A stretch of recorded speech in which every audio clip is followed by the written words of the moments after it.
ఓం వామదేవాయ నమః అని అన్నారనుకోండి, లేకపోతే ఓం వామదేవ ముఖాయ నమః అంటే అనారోగ్యం ఉండదు.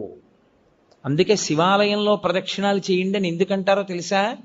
మెల్లగా ప్రదక్షిణం చేసి ఉత్తరానికి వెళ్ళి నమస్కారం చేస్తే సమస్త అనారోగ్యములకు హేతు ఎక్కడుంటుందంటే ఈశ్వరుడు నీటి ద్వారా అనారోగ్యాన్ని ఇస్తాడు.